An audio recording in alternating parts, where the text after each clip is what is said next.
Hey guys, Terrence. Welcome to the channel.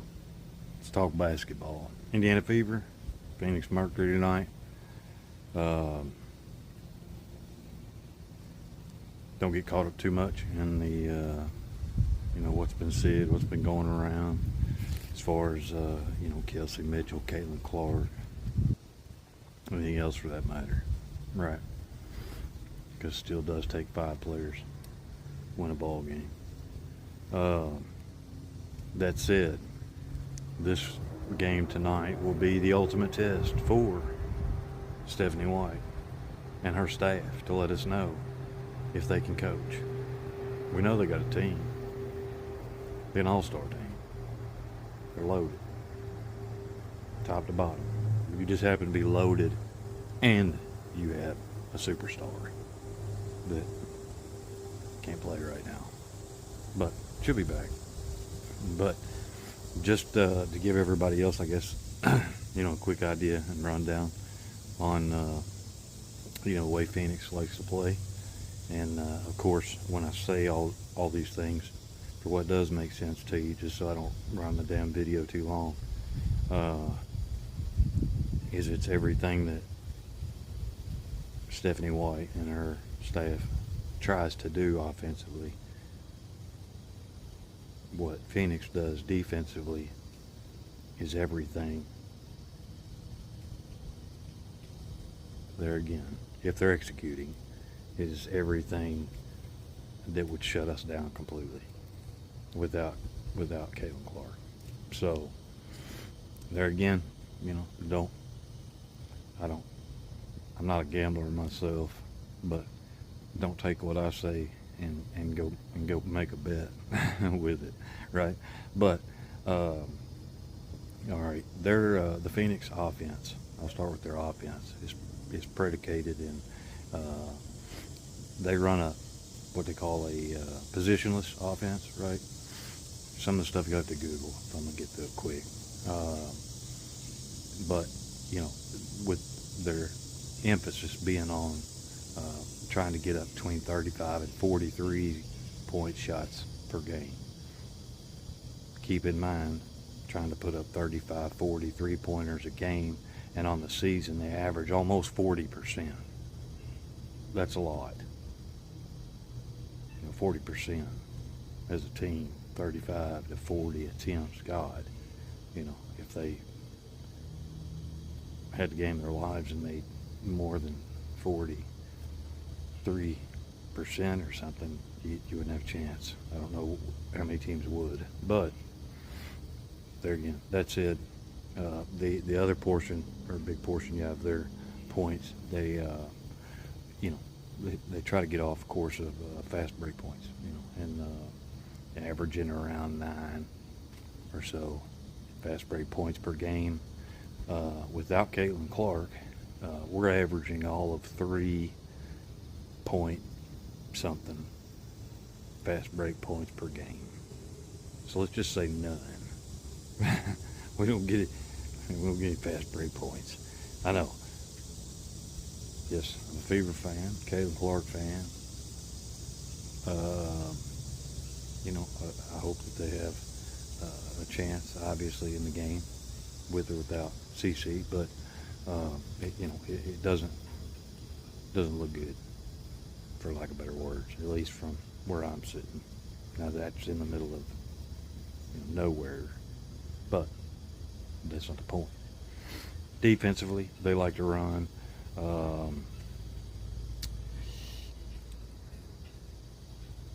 They'll run an X out on the low high action, and then on the post action they'll run what we call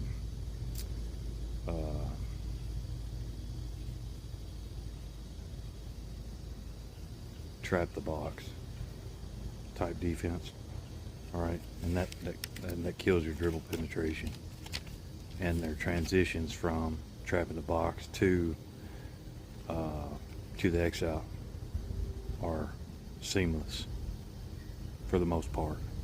It does not leave your outside shooters, in our case, open for those 3-point shots. So how will the staff has game planned or strategized. What the? Anyway, don't pay any attention.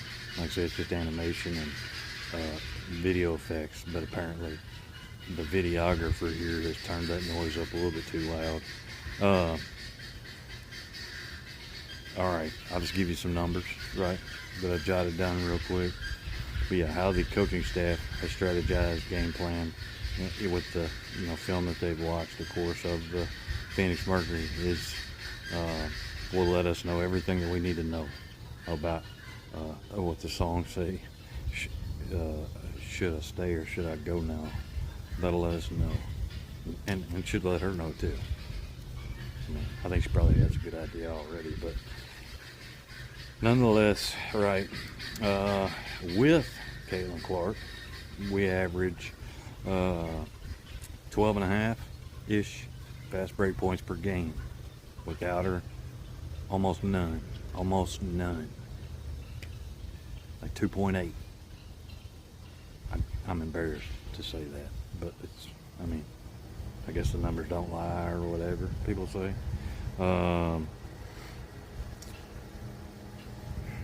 Let's see, what else did I have here? Okay, that was fast break points. All right, yeah, the Mercury fast break points, they're averaging, between 9 and 10 a game.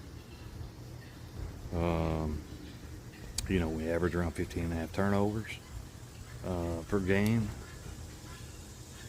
without Caitlin Clark. With CC on the floor, we average almost 3 less turnovers per game as a team. So we turn the ball over less when she's on the floor.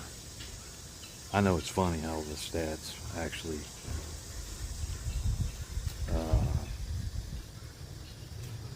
go towards, who in the fuck came up with this great idea or agenda or narrative, or that it would be a great idea to create a narrative that some team is better without the only superstar in the league.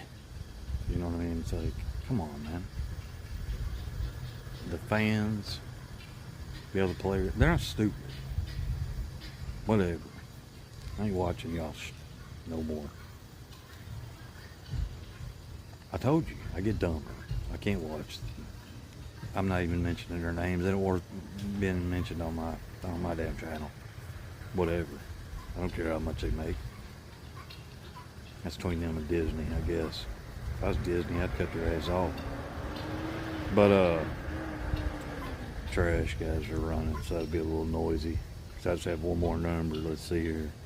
Yeah, turnovers I'd mentioned, we average about 15.5, and the Mercury averaging about 12. I look for us this game to be, if we average 15.5, to be in the 18 to 26 range tonight. It's just a guess, but given, they have a veteran team, they have a very fast team, even though their tallest player's only around 6'4". Well, we know Bonner's 6'4", so now they have a 6'4" player. Before Bonner, I don't even know if they had a 6'4" player. So yeah, that's my take on tonight's game. I could dream up a gazillion ways to win tonight's game easily if CC were playing. Without CC, I might actually have to give it some thought. Because do I think the Phoenix Mercury are a very good team? No, I don't. But I don't know that matters. I would say we'll lose, probably. I don't want to say that. Like I say, obviously I'm an Indiana and Caitlin Clark fan. But, we will lose by, I don't know, I want to say somewhere between 17 and 24-ish. Like I say, it's just doing a lot of film, watching a lot of film. I just don't know, just don't think players have seen enough, can see the court, and everything as fast as they're going to need to be able to process all that information and make something happen.